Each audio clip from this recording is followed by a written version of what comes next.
कोई वेश धारण करो, लाल कपड़ा पहनो, गेरुआ पहनो, सफेद पहनो, चाहे संसार में रहो, चाहे परिवार में रहो, चाहे गृहस्थ में रहो, चाहे सन्यास में रहो, बस एक ही काम करते रहो। क्या काम?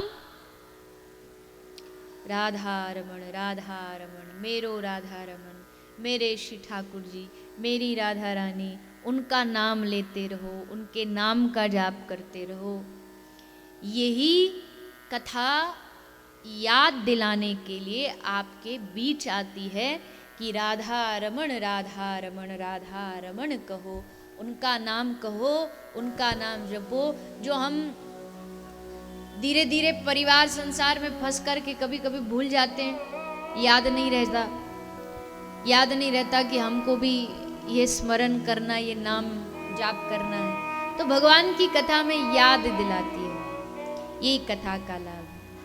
इसलिए इस गंगा में, श्रीमद् भागवत रूपी जो गंगा है, इसमें आप और हम सबको 7 दिन तक डुबकी लगा करके बिना सर्दी गर्मी तूफान ठंड से डरे, फिसलने का डर, कई बार गंगा जी में फिसलने का डर रहता, फिसल गए तो डूब जाएंगे। यहाँ तो वो भी नहीं। क्यों? क्योंकि यहाँ डूब करके ही पार उतरा जाता है।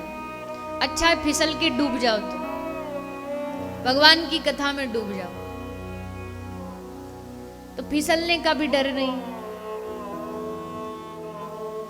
भगवत चर्चा की जो 7 दिन तक वर्षा होगी भगवान नाम की, संकीर्तन की, उसमें वह डुबकियां लगाना है और अपने जीवन को धन्य करना। तन मन धन तीनों से अपना जो मन है वो यहाँ लगा रहना चाहिए, क्योंकि ये मन बड़ा चंचल है, कैसे तेरा भजन करूं। बड़ी मन को बदनामी मिली है दुनिया में।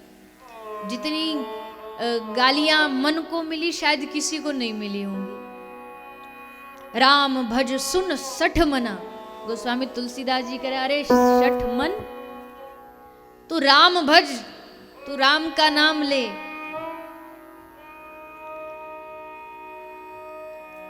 मुझे राधे राधे कहने दे, रे पापी मन रुक जा जरा। मन को किसी ने पापी कहा, किसी ने शत्रु कहा, किसी ने कुछ कहा, पर यह भी मत भूलिए कि भगवान तक पहुंचाने वाला भी यही मन है, यही पहुंचाएगा भगवान तक। पर फर्क कितना है? गाड़ी की स्टेयरिंग, अब गाड़ी चलाने आप बैठ जाओ तो गाड़ी आपको गंतव्य, आपकी मंजिल तक पहुंचा देगी। पर किसको? जिसको गाड़ी का स्टेयरिंग चलाना आता है। जिसको चलाना नहीं आता, लेफ्ट की जगह राइट घुमा रहा है, राइट की जगह लेफ्ट, तो फिर टक्कर लगेगी। पर जिसको स्टेयरिंग को चलाना आ गया वो मंजिल पे पहुंच जाए। मन भी हमारे जीवन की स्टेयरिंग है। इसको कब कहाँ से मोड़ लेना है, कब कहाँ जोड़ देना है, ये स्टेयरिंग को जिसने ऑपरेट करना सीख लिया वो गंतव्य तक, मंजिल तक पहुंच जाएगा। नहीं तो फिर धक्के मरते मरते सबरी दुनिया में ऐसे ही ठोकर खाते खाते घूमते रहे। ये उसको ऑपरेट करना, ये आप ये समझ लीजिए जैसे ड्राइविंग कोर्स होता है, ये हमारे मन का ड्राइविंग कोर्स है 7 दिन का। यहाँ हमको मन को कैसे भगवान से जोड़ना है, कैसे उनकी ओर लेकर के जाना है। और ये मन बड़ा बड़ा सीधा है, एक बालक के जैसा है। बालक मूड में आ जाए तो उससे बड़ा जिद्दी नहीं, और अगर थोड़ा सा टॉफी दे दो बस उसी में राजी हो जाएगा। कोई सोना चांदी आपसे मांगता नहीं, 2 रुपया की चॉकलेट दे दो बस खुश। वैसे ये मन है, इसको हल्का थोड़ा सा लालच दो, हाँ तेरे जैसा भी करेंगे रे मन, पर अभी थोड़ी देर मुझे कथा में मन लगाने, कथा में बैठने दे। भजन करने बैठ रहे हो तभी से समझाओ, भजन के बाद जो तू कहेगा ना वो करेंगे, तेरी मर्जी का होगा, पर अभी थोड़ी देर मुझे भगवत कथा, भगवान नाम में डूब जाने दो। मैया नहीं कहती बच्चों को, जब ज्यादा उधम मचाते रुक जा मैं बाहर जाती तुझे चॉकलेट दिलाऊं, तो बच्चा चुप हो जाता है। ठीक वैसे ही मन है, इसको थोड़ा सा लोभ, थोड़ा सा लालच, थोड़ा समझदारी दिखाई जाए तो ये मन भगवान की ओर भी उन्मुख हो जाएगा, भगवान की ओर चलने लगेगा धीरे धीरे उनकी ओर। तो श्रीमद् भागवत गंगा एक भागीरथी गंगा है जो भगवान के चरणों से निकली है, इसलिए उसको विष्णुपदी कहा गया है। और ये भगवान की भागवत गंगा है जो भगवान के मुखमंडल से प्रकट हुई है। ये विष्णु मुखी है, वो विष्णुपदी है। ये भगवान के मुख से निर्झर हुआ अमृत है जो भगवान ने ब्रह्मा जी को दिया। ब्रह्मा जी ने नारद जी को, नारद जी ने वेद व्यास जी को, व्यास जी ने सुखदेव जी को, सुखदेव जी ने परीक्षित, और उसी धारा में हम सब बैठ करके स्नान कर रहे हैं।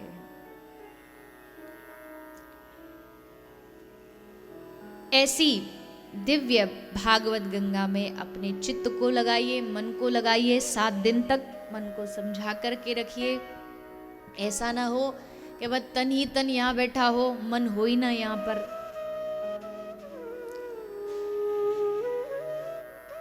जैसा मैंने कहा ना, भगवान संकल्प, प्रयास और तीसरा क्या था?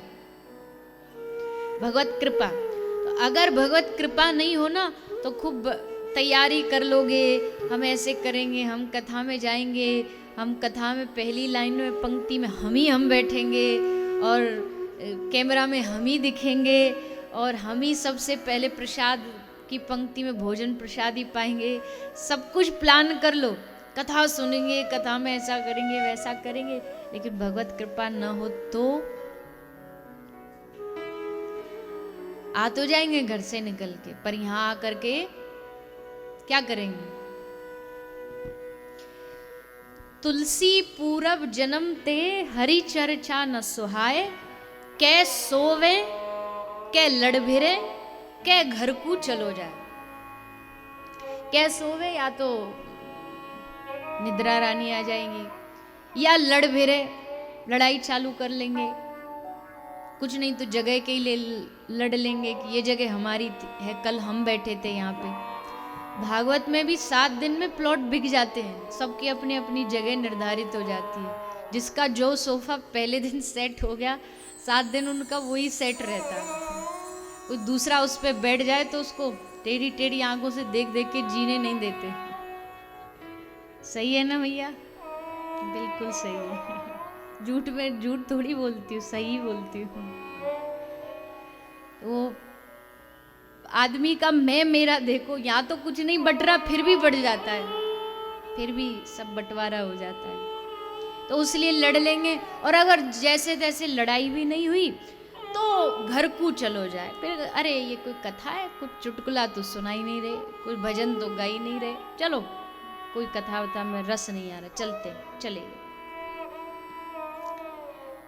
तुलसी पूरब, अगर पूर्व जन्म के पाप हम पर बहुत प्रभावशाली है, प्रभावित कर रहे हैं, तो हम आकर के भी भगवत कथा नहीं सुन पाएंगे। कोशिश, ऐसा नहीं जिनको कथा में निद्रा आती मैं उनको कभी दोष नहीं देती, बड़ी बात ये आ तो गए कम से कम घर से निकल के।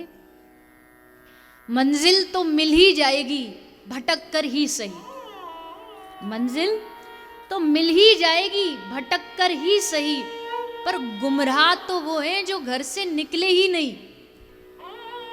जो घर से निकला आज नहीं कल मंजिल तो मिलेगी, पर जो घर में अभी भी चिपके बैठे हैं उनको मंजिल मिलने की तो कोई गारंटी नहीं। आ गए, ये भी भगवान की बड़ी कृपा, बड़ी बात है। मैं तो अपनी कथा में खुलेआम कहती हूँ, किसी को सोना भी है तो मेरे कथा में न्योता है, आओ। क्यों?